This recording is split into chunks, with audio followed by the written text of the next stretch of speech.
Hey up everyone, DC Wood back again with reviews of the Arrowverse. We are now on Constantine, the complete series.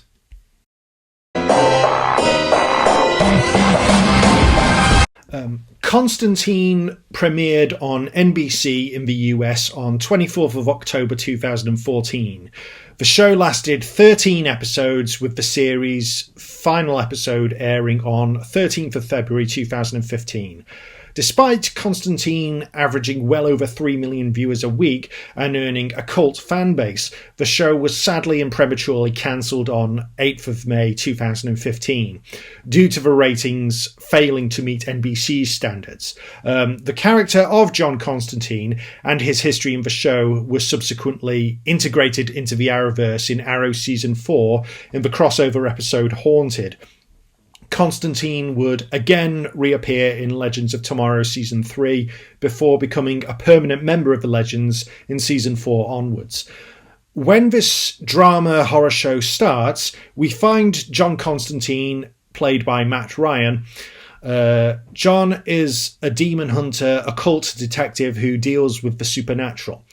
Checking out of the insane asylum he voluntarily submitted himself to, Constantine must now use his skills to investigate the threat of the rising darkness, all the while dealing with the sins of his past and blurring the line between good and evil. He may walk the path alone, yet others will join him on his quest. But who will be left with him when all's said and done?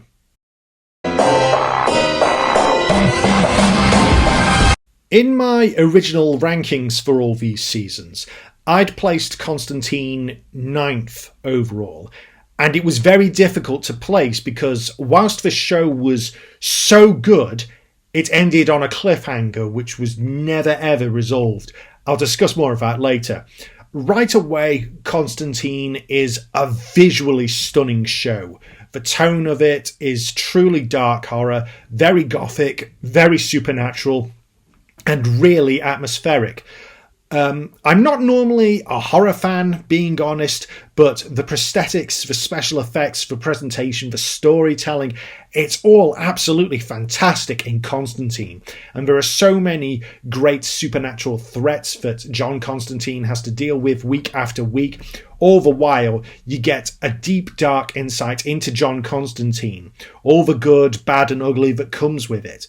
The character itself is a really complex anti-hero, so morally ambiguous, very manipulative, far from being a saint, yet John knows this and still tries to do the right thing regardless. Nothing is black and white with John Constantine here, and it's beautifully stressed from start to finish. Everything about his tragic past, who he is now, what awaits his future. It's another rich, resplendent character. This was originally intended to be kept completely separate from the worlds of Arrow and The Flash, obviously because it aired on NBC instead of the CW, and right away it allows Constantine to stand on its own feet and find its own identity. The show achieved that straight away without being bogged down by the pacing, storytelling issues that other DC shows have proven susceptible to. And whilst the villain of the week format is a hindrance to Constantine, there are promises of a bigger running story arc and a great continuity that links the episodes together. With regards to the casting, Matt Ryan exemplifies perfect casting once again for these DC superhero shows. Matt brings a dark, macabre presence and a natural charisma in the role. Everything that made the character so appealing of the comics is out in force here, including the British nationality, which obviously Matt understands with him being Welsh, and it's Matt's performance who really took Constantine's popularity to new heights and allowed the character to live on in all kinds of media long after this show had finished. There's also a great supporting cast in tow, with Angelica Celaya as the psychic artist Zed Martin, and Charles Halford as Francis Chaz Chandler, Constantine's oldest friend and companion, who's able to survive being killed thanks to having loads of extra lives, which is very handy. Both Angelica and Charles give great performances throughout, and Zed and Chaz are subsequently great characters too. Their pasts are explored, both are developed very well. They feel like an integral part of Team Constantine here, they truly do. As does Harold Perrineau of the Matrix trilogy and Lost, who shows up as Manny, the fallen angel who's meant to guide and prepare John to combat the threat of the Brujeria, the rising darkness.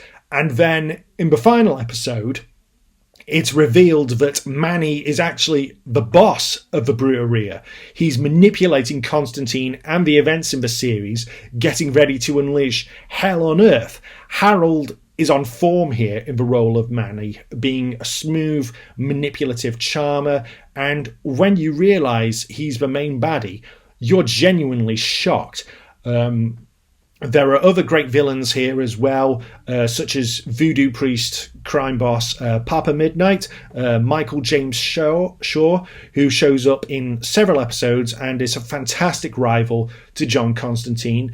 Popular DC baddie Felix Faust, played by the legendary Mark Margolis, appears for one episode.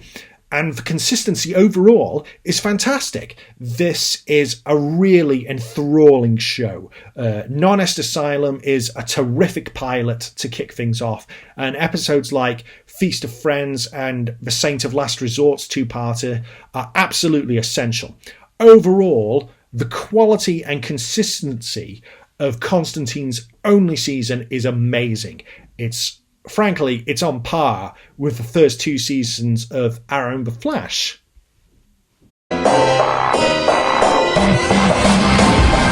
However, whenever talking about Constantine, there will always be an elephant in the room, and that's the fact that the show was cancelled before the Brujeria storyline could be finished. It's literally in the last episode when it's revealed that Manny is behind everything. He was behind it all, and that's ultimately Manny is the main villain of the show. Just as things were changing to a higher gear, Constantine gets cancelled. No season 2, no resolution to this storyline, and although John Constantine and Matt Ryan would find a home in the Arrowverse, although various plot elements from the show would be referenced in Arrow and Legends of Tomorrow to cement the show's canonicity, the Brujeria saga is still yet to be resolved 5 years after the show ended.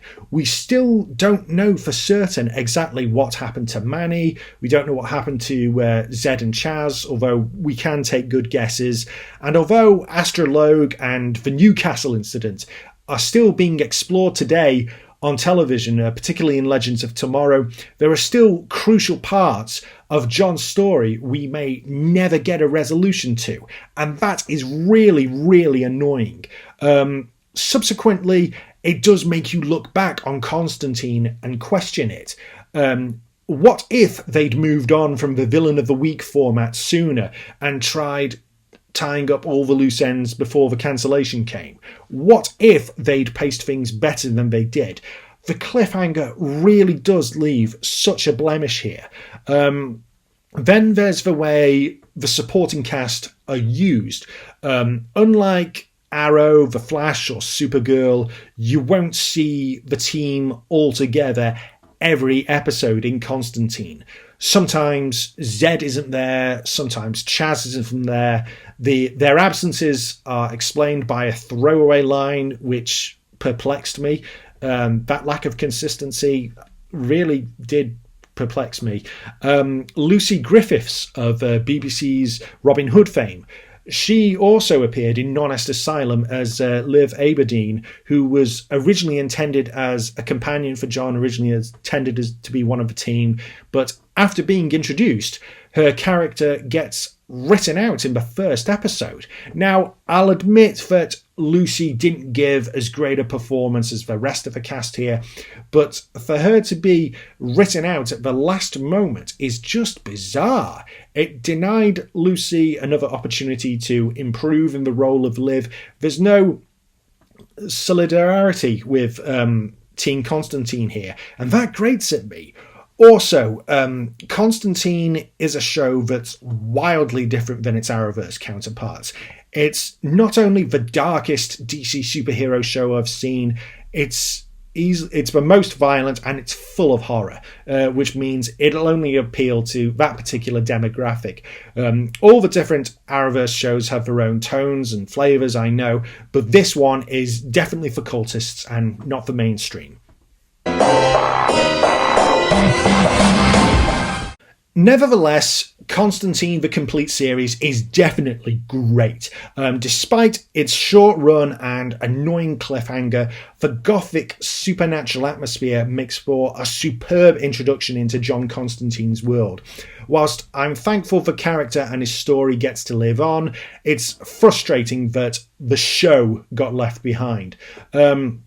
Still, if you're into horror and want to know exactly how Matt Ryan's journey began in the Arrowverse, I would highly recommend this. Still would absolutely recommend it.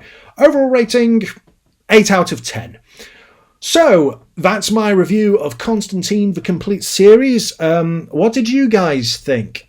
Please discuss in the comments below. Please click like and subscribe. See you next week for my review of Vixen Season 1. Goodbye for now.